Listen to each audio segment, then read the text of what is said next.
Dr. Phinia dừng lại trước phòng làm việc của trưởng phòng thí nghiệm tại Viện Nghiên cứu Nhân học Sinh học và gõ cửa vài lần nhưng không có ai trả lời. Thấy vậy, cô ấy tự ý mở cửa bước vào. Cô ấy thấy chủ nhân của phòng làm việc đang ngủ gục trên ghế, mặt úp xuống gối trên bàn trước máy tính xách tay. Kính mắt gọng vung đặt bên cạnh, vẫn mặc áo trắng dài. Phinia chỉ mỉm cười rồi đóng cửa lại. Sau đó, cô ấy đi thẳng đến và ngồi xổm trước mặt người đang ngủ say. Bua chắc hẳn rất mệt. Lúc này đã gần hết giờ làm việc và cô ấy vừa dạy xong sinh viên khoảng 15 phút trước sau một ngày dài làm việc xác định danh tính. Một tay của Finn chạm vào vai của Bua. Đồ ngủ nướng, giọng trầm của Finn gọi. Hết giờ làm rồi. Nhưng không có phản hồi. Bua. Tiếng ngái ngủ của người kia vang lên. Bua quay mặt đi hướng khác trong tư thế vẫn úp mặt xuống bàn. Cho tôi nghỉ mắt một chút. Về phòng mà ngủ. Cô đi trước đi, tôi sẽ theo sau. Sau đó, cô ấy thò tay vào túi quần dài và đưa thẻ khóa phòng của mình cho Phinia. Phinia nhận lấy và đặt nó lên bàn cạnh máy tính. Đi trước đi. Này sao lại đưa thẻ khóa phòng cho ai tùy tiện thế, Bua? Rồi lại im lặng. Bua, lần này giọng người gọi nghe có vẻ cứng rắn hơn. Về phòng, ăn cơm rồi ngủ. Sau khi nhận lệnh, cô đẩy mình ngồi dậy, mắt vẫn nhắm nghiền và có vẻ ngái ngủ. Đi nhanh lên, tôi đã gọi đồ ăn rồi.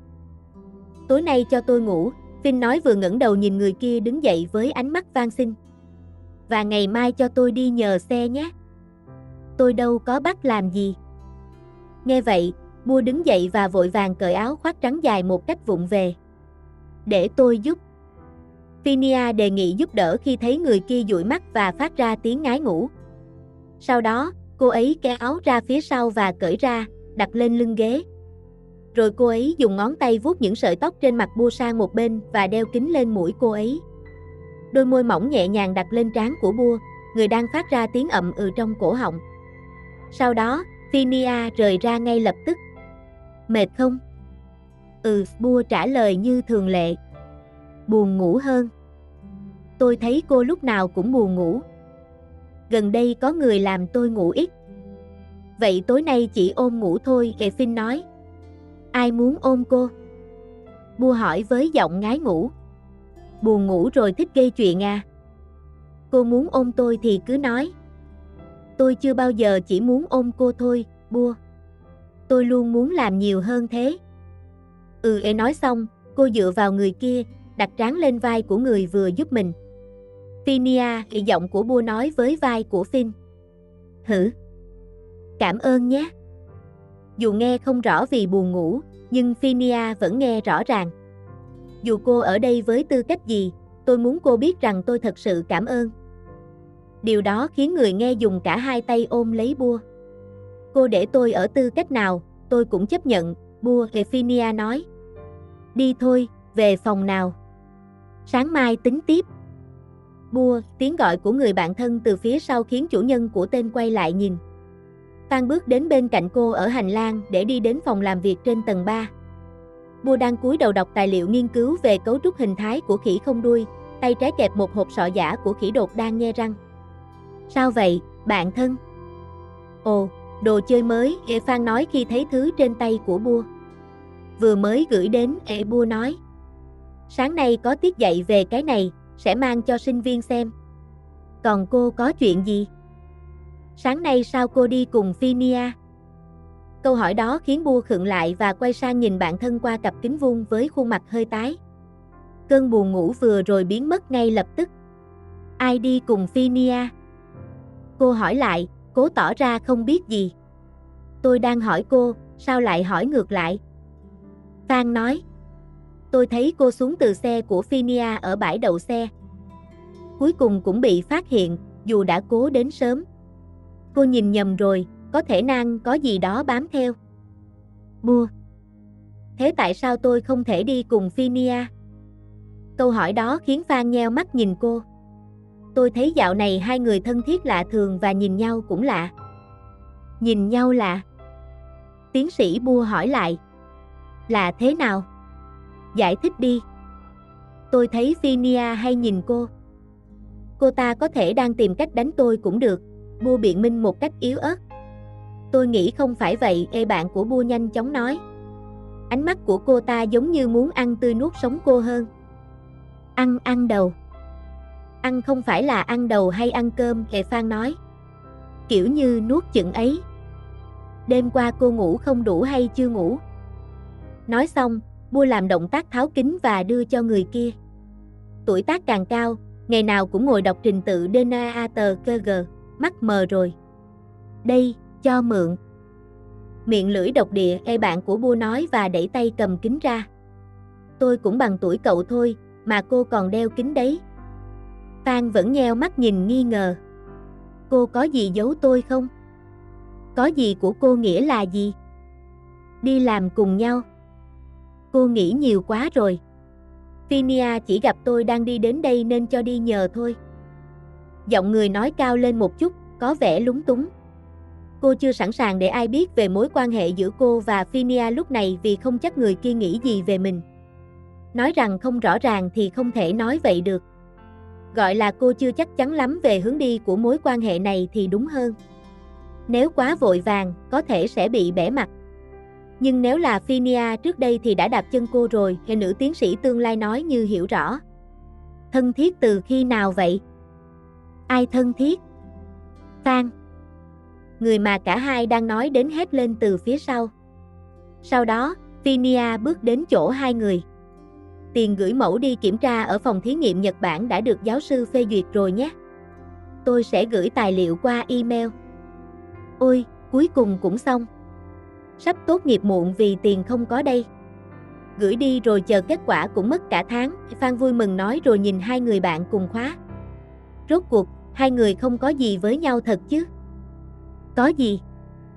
Giọng của Phinia thể hiện sự bối rối khi nghe câu hỏi vừa rồi.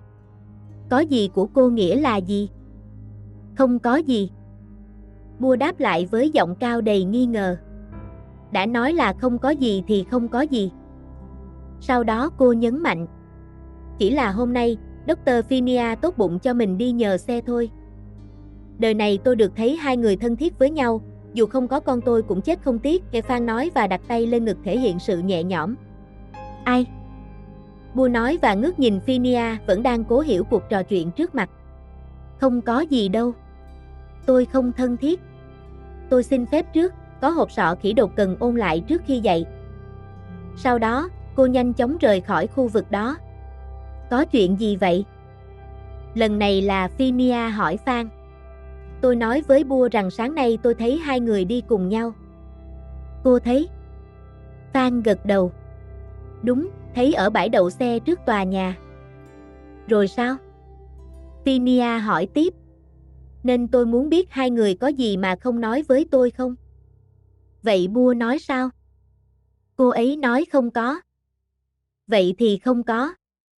Ôi, hai người này làm sao vậy? Phan hỏi tiếp. Nếu thân thiết với nhau thì tốt quá. Phan nói. Tôi sẽ không phải cảm thấy khó xử trước mặt hai người nữa, vì không biết chọn phe nào khi hai người bắt đầu cãi nhau. Tôi chán phải làm người hòa giải rồi. Vậy cô không đứng về phía đó từ đầu à? Phinia hỏi. Dù sao tôi cũng luôn đóng vai phản diện ở mọi nơi. Trước đây thì đúng, bạn cùng khóa chưa tốt nghiệp thừa nhận dễ dàng. Nhưng bây giờ, cô là sếp của tôi nữa, nên khó xử. Còn nữa, Phinia, Phan hạ giọng xuống thì thầm. Cô không bao giờ nhận ra rằng khi cô ở bên Bua, cô khác đi. Khác đi thế nào? Dù tôi tốt nghiệp muộn hơn các cô, nhưng tôi đã thấy nhiều điều trong cuộc sống, Phan nói với nụ cười tự hào. Và tôi đã biết các cô nhiều năm rồi. Trước đây khi đi thực địa, chúng ta đã ăn ngủ cùng nhau. Sau đó, Phan đặt tay lên vai của Phinia. Nếu không phải chuyện xấu, tôi sẽ luôn ủng hộ bạn mình. Nếu cần giúp gì thì cứ nói. Chúng ta có thể nói chuyện tiếp trong phòng làm việc được không? Nói ở đây không tiện lắm. Phan đồng ý và đi theo người kia lên tầng 5. Cho tôi ý kiến của cô chút, chủ nhân của phòng làm việc ngồi xuống ghế và mời người kia ngồi. Tôi nên bắt đầu nói thế nào đây? Cô thích Bua phải không? Nhưng người đi thẳng vào vấn đề lại là Phan. Dễ nhận ra vậy sao? Điều đó khiến Phinia kêu lên với vẻ mặt không tin. Ánh mắt của cô gần như muốn ăn tươi nuốt sống cô ấy mỗi ngày. Không phải là không hợp nhau gì, tôi thấy hai người luôn ở bên nhau. Và tôi thấy cô luôn đi theo cô ấy, chắc không phải để đánh cô ấy đâu, đúng không? Bạn cùng khóa của Phinia hỏi. Vấn đề là, tôi không biết Bu nghĩ gì. Không biết chút nào. Phinia nói. Thấy rồi. Vừa nãy cô ấy còn lảng tránh khi bị bắt quả tang. Nữ tiến sĩ tương lai nói. Nhưng điều đó cũng dễ hiểu. Tôi sẽ nói cho cô biết, bạn thân, cô ấy sẽ không mở miệng nói gì nếu không chắc chắn. Ta nhận xét vì cô ấy thân với Bu hơn bất kỳ ai trong khóa. Ngoài việc ngủ giỏi, cô ấy còn cứng đầu và cứng rắn hơn bất kỳ ai tôi biết. Điều đó khiến người nghe gật đầu và thở dài nặng nề trước khi Phan tiếp tục. Nhất là với cô, Phinia. Người mà cô ấy luôn cạnh tranh. Bu luôn nghĩ cô vượt trội hơn. Ai dám nghĩ rằng người như vậy sẽ nghĩ gì nghiêm túc? Tin hay không, nếu cô nói thẳng với cô ấy, nếu cô ấy không sẵn sàng tin, cô ấy sẽ không tin. Tôi biết giữa tôi và Bu bắt đầu sai lầm.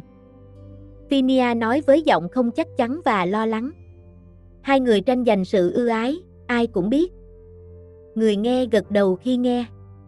Đó là chuyện bình thường trong lĩnh vực này. Tôi không biết phải làm sao. Hai người đã đến đâu rồi? Phan hỏi với giọng điềm tĩnh, nhưng Phinia chỉ nhìn người kia và mím môi, không chắc nên trả lời thế nào để không ảnh hưởng đến người đang được nói đến. Đã đi quá giới hạn rồi phải không? Nhưng Phan nói như hiểu rõ trước khi thấy người đối diện gật đầu nhẹ. Vậy hai người dành thời gian với nhau bao nhiêu? Có lẽ nhiều hơn trước. Tiến sĩ Finn trả lời một cách mơ hồ. Phan đáp lại với vẻ suy tư. Từ khi trở về, tôi thấy hai người ở bên nhau rất nhiều. Trước đây ngồi ở bàn làm việc cách nhau chỉ một cánh tay nhưng hai người quay lưng lại với nhau. Có chuyện gì thì mỗi người ở một góc phòng như võ sĩ nghỉ giữa hiệp chờ lên sàn đấu. Nhưng bây giờ, dù phòng làm việc ở các tầng khác nhau, tôi thấy hai người luôn ở bên nhau và không bao giờ quay lưng lại với nhau. Trong phòng thí nghiệm, trong phòng làm việc, trong phòng học, hai người luôn nhìn nhau, đặc biệt là cô, Phinia. Sao cô quan sát kỹ vậy? Nếu không mù thì thấy. Nữ tiến sĩ tương lai đáp lại. Nhưng tôi lại cảm thấy Bu xa tôi hơn trước. Khi tôi bắt đầu nói gì về chuyện này, Bu sẽ lảng tránh, không nói thẳng. Nếu là trước đây, khi tôi gây chuyện để mỗi người ở một góc phòng, Bu sẽ nhìn thẳng vào mắt tôi và đáp trả ngay. Sau đó, Finn nói thở dài nặng nề. Nếu dùng xẻng đập vào mặt tôi còn thấy dễ chịu hơn là Bu làm như không biết gì, như cố ý đẩy tôi ra. Khuôn mặt Finn trông buồn bã với những lời đó. Tôi không biết phải làm sao nữa. Cô định nghiêm túc với cô ấy không? Tôi không dám nghĩ xa vì sợ câu trả lời cuối cùng của Bu không phải là tôi. Giọng của Phinia hạ xuống như thì thầm. Cô nghĩ tôi nên làm gì? Nếu cô muốn phát triển mối quan hệ, tôi nói thật là cô phải mạo hiểm và phải thể hiện sự chân thành của mình, Phan đề xuất. Chăm sóc, hỗ trợ và Phan dừng lại để suy nghĩ. Tôi không biết cậu đã nghĩ đến mức đó chưa, nhưng nếu một ngày nào đó cô nghĩ đến, thì hãy yêu cô ấy thật nhiều. Yêu? Đúng, Phan đáp. Hiểu, tin tưởng và quan trọng nhất là chấp nhận, đặc biệt là về khả năng của cô ấy, vì cô ấy luôn nghĩ rằng mình thua kém cô về điều đó. Điều đó khiến Phinia nhìn người kia. Tôi đã chấp nhận rồi mà, Phinia nói. Ngay cả trước đây, tôi cũng chưa bao giờ nghi ngờ khả năng của Bu. Tôi chỉ sợ rằng Bu sẽ nổi bật hơn tôi thôi. Vì vậy cô luôn tìm cách gây chuyện với cô ấy. Đúng vậy, Phinia thừa nhận. Vậy thì hãy thể hiện điều đó, đừng chỉ nói suông. Cô phải nhớ rằng hai người không bắt đầu bằng việc quen biết hay làm bạn, mà bắt đầu bằng việc một người cầm xẻng, người kia cầm quất, luôn sẵn sàng đánh nhau và tranh giành vị trí nổi bật trong lĩnh vực này. Vì vậy, giữa Bu và cô, mọi thứ bắt đầu bằng sự không tin tưởng và nghi ngờ lẫn nhau, đặc biệt là người nghĩ mình thua kém. Bu luôn nghĩ như vậy. Có thể cô ấy nghĩ rằng cô đến làm thân chỉ để rồi bỏ rơi cô ấy giữa chừng. Cô hiểu không? Không lạ gì. Phinia nói. Bu luôn nói tôi chỉ là đứa trẻ ích kỷ, khi hết ích kỷ thì sẽ bỏ đi vì sợ rằng một ngày nào đó tôi sẽ rời bỏ cô ấy. Cô ấy ngủ nhiều đến mức bị ảo giác rồi, Phan gật đầu. Ngày nào cũng tìm chỗ ngủ hoặc ngồi học lý thuyết đến phát điên. Tôi thực sự đau đầu với hai người. Trước đây thì đánh nhau, bây giờ lại quay ra yêu nhau. Cô đi khắp nơi, sao lại chết đuối ở chỗ này? Bạn cùng khóa phàn nàn. Tôi đã nói rồi, thấy hai người nhìn nhau nhiều lần. Và cô có thấy không, vừa nãy hỏi thẳng Bua, cô ấy vẫn lảng tránh, không chịu thừa nhận. Đừng nói với Bua rằng tôi đã nói chuyện này với cô. Sao, cô sợ cô ấy à? Phan hỏi lại. Cô mê cô ấy rồi, tôi thấy khi cô nhìn cô ấy là biết. Câu nói đó khiến Phinia đỏ mặt. Phinia ơi! Phinia, đây là nghiệp chướng. Cô đã tạo nút thắt với Bua và không thể gỡ ra, hãy cẩn thận đừng thắt chặt thêm và hãy nghiêm túc gỡ nút thắt đó. Đó là cái giá cô phải trả cho những gì cô đã làm với cô ấy. Vì vậy, hãy dùng sự cố gắng, chân thành và thời gian để đổi lấy sự tin tưởng. Phinia gật đầu lắng nghe chăm chú trước khi Phan tiếp tục. Và hỏi thật với tư cách bạn bè, cô có định làm tổn thương cô ấy không, Phinia? Tôi thừa nhận rằng trước đây tôi có thể đã cư xử không tốt, giọng của Phinia đầy chân thành. Nhưng bây giờ thì không còn như vậy nữa. Và tôi cảm thấy hối hận mỗi khi nghĩ về những gì tôi đã làm tổn thương Bua. Nếu cô cảm thấy hối hận, cô đã xin lỗi cô ấy chưa? Xin lỗi. Xin nhắc lại từ đó với vẻ mặt bối rối. Đúng, xin lỗi vì tất cả những gì đã qua. Xin lỗi để cho thấy rằng cô không còn là Phinia của ngày xưa nữa. Xin lỗi để cho thấy rằng cô sẵn sàng chấp nhận. Đừng quên rằng cô đã khiến Bua bị điều tra bởi hội đồng tốt nghiệp. Cô biết rằng việc giả mạo hoặc sao chép công trình là vi phạm đạo đức nghiêm trọng và không thể chấp nhận được trong giới học thuật, đặc biệt là ở trường đại học của chúng ta, nơi có hình phạt rất nặng nếu bị kết tội. Nếu bị kết tội, cô sẽ bị đuổi học ngay. Đến mức này mà cô ấy còn nhìn mặt cậu được là tốt lắm rồi, hệ bạn cùng khóa tiến sĩ giải thích. Xin lỗi là chấp nhận con người của người khác dù họ thế nào và coi trọng cảm xúc của họ hơn bản thân mình. Cô hiểu không? Tôi nghĩ tôi hiểu. Cảm ơn cô nhiều, Phan, Phinia nói. Thực ra, cô ấy chưa bao giờ xin lỗi Bua về chuyện này dù chỉ một lần.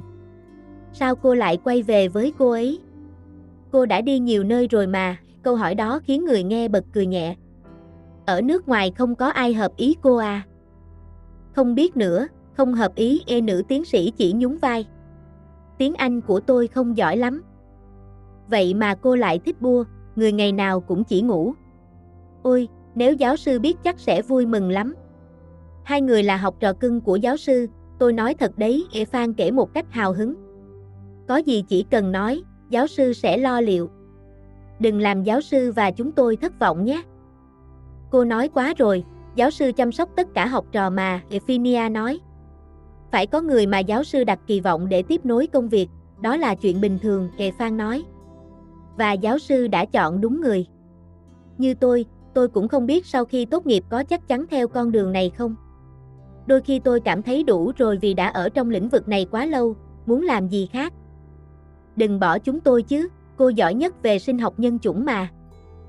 Sẽ có thế hệ mới thay thế thôi, người nói đứng dậy. Nhớ gửi email tài liệu phê duyệt kinh phí cho tôi nhé. Dr. Phinia. Tôi đi kiếm gì ăn đã, hôm nay tôi phải làm việc cả ngày, cả phòng thí nghiệm và báo cáo tiến độ. Được rồi, cảm ơn cô nhiều, Phan. Cố lên nhé, nếu cô ấy có động tĩnh gì thì hãy tiến tới luôn. Tôi thật sự ủng hộ hai người. Tôi muốn thấy ngày hai người sẵn sàng nói với giáo sư. Chỉ nghĩ đến mặt giáo sư thôi cũng thấy buồn cười rồi.